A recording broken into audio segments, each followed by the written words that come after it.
Hi friends, welcome to Active Self-Protection Extra, here again with criminal defense attorney Tim Forshee, and I want to talk today about the responsibility that parents bear for the behavior of their children, specifically with regard to firearms. To win the fight after the fight, you need help. After a use of force, I trust Firearm's legal protection to help me win the fight for the rest of my life.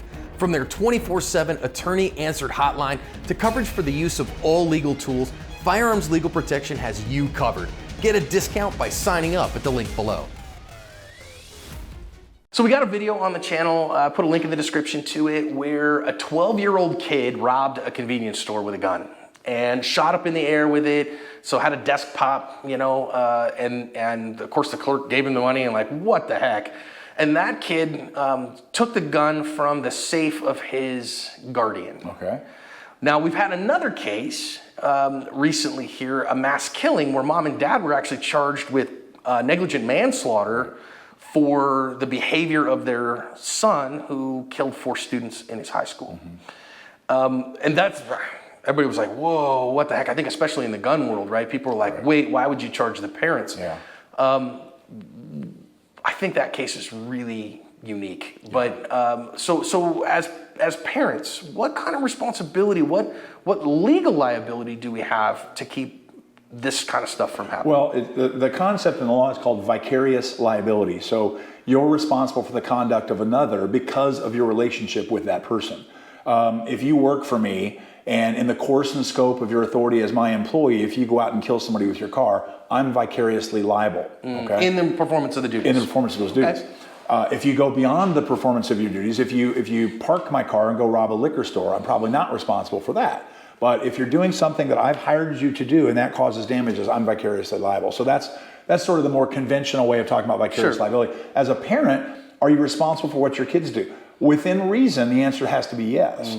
If you knew or should have known that your child had a propensity to violence, if the counselor had called you in, if the kid was caught, sawing cats in half with hacksaws, if the kid was burning stuff all over the neighborhood and lighting trash on fire and showing these classic psychological signs of a serial killer in keeping, and you knew all that stuff and you bought them a gun, or if you gave them ready access to a gun, made sure that you had loaded guns in a safe and made sure that your 12-year-old kid has the combination to the safe, I think people would say that was probably reckless and dangerous, and then I think you probably do assume some vicarious liability for that, yeah. Now, if you had no reason to believe that your kid was going through this stuff, the Columbine parents would be a good example. I know their names, I'm never going to say them.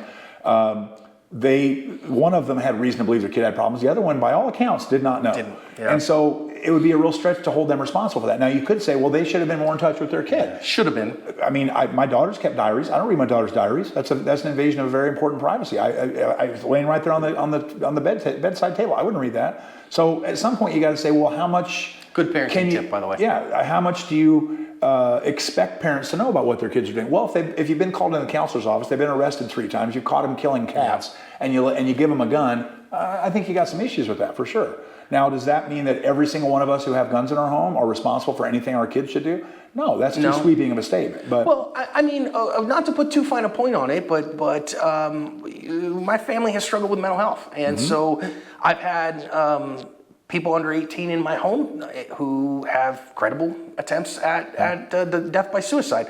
So all my guns are locked up. Always. They have to be. Yeah. Because if I left a gun out and my child did die by suicide from that, then there's some reckless negligence on my part that contributed to it. And even if you weren't prosecuted, your life's over. Yeah. I mean, you blame yourself for that every moment of your life. Yeah. And I would never leave one. I just wouldn't, because I wouldn't be able to live with myself, anyways.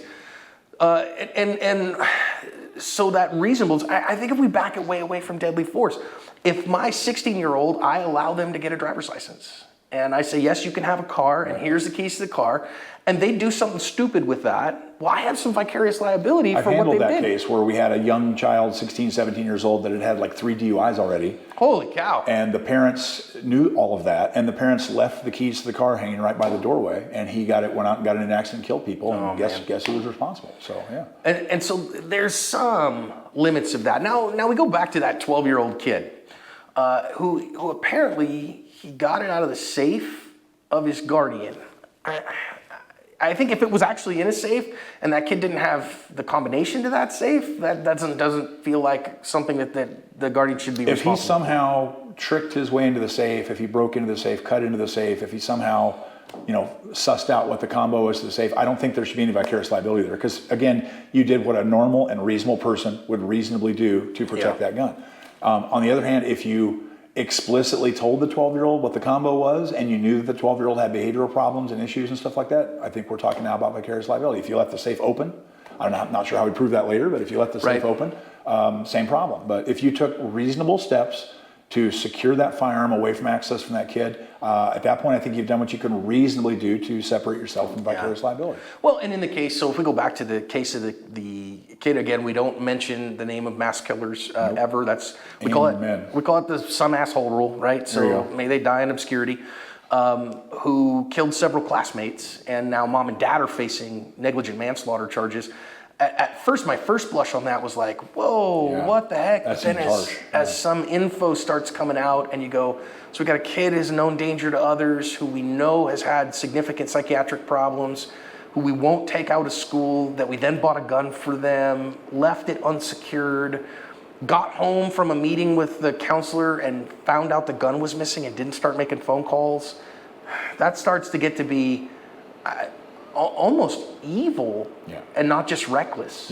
Almost wanting that to happen. Reckless would be arguably any one of those things, but when you start adding 4 or 5 of those things together, it's like, this person should pay the piper. And so I'm not saying it hasn't been adjudicated yet, right? I don't know what's going to come of it, but mom and dad, yes, we are responsible for what our children do in some capacities. And I'm all about, my kids all learned to shoot by the time they were 8 years old. And I've got pictures of my girls with their little pink cricket rifles, and those are all great things. But they also didn't have unfettered access to those little rifles when we weren't out hunting. You kid-proof your guns and you gun-proof your kids. Exactly. If you're smart, you do both. If you're smart, you do both. So, guys, think about the liability. Be smart with your kids. Yes, teach them firearm safety. Make sure that they have the emotional maturity and the responsibility to handle that much. I mean, if you're going to leave a gun in the house for home defense, we've seen kids that have used firearms for home defense. And depending on the children, you might be completely reasonable to do that. I'm not with my kids, not in the way that they are. I can't. Now, do we have some other means? Sure we do. We've got other means of that stuff, but not guns. We can't. So otherwise, you might have that criminal liability, and we don't want you to have that. So I really appreciate this idea of vicarious liability, Tim. Thank you. You bet, absolutely.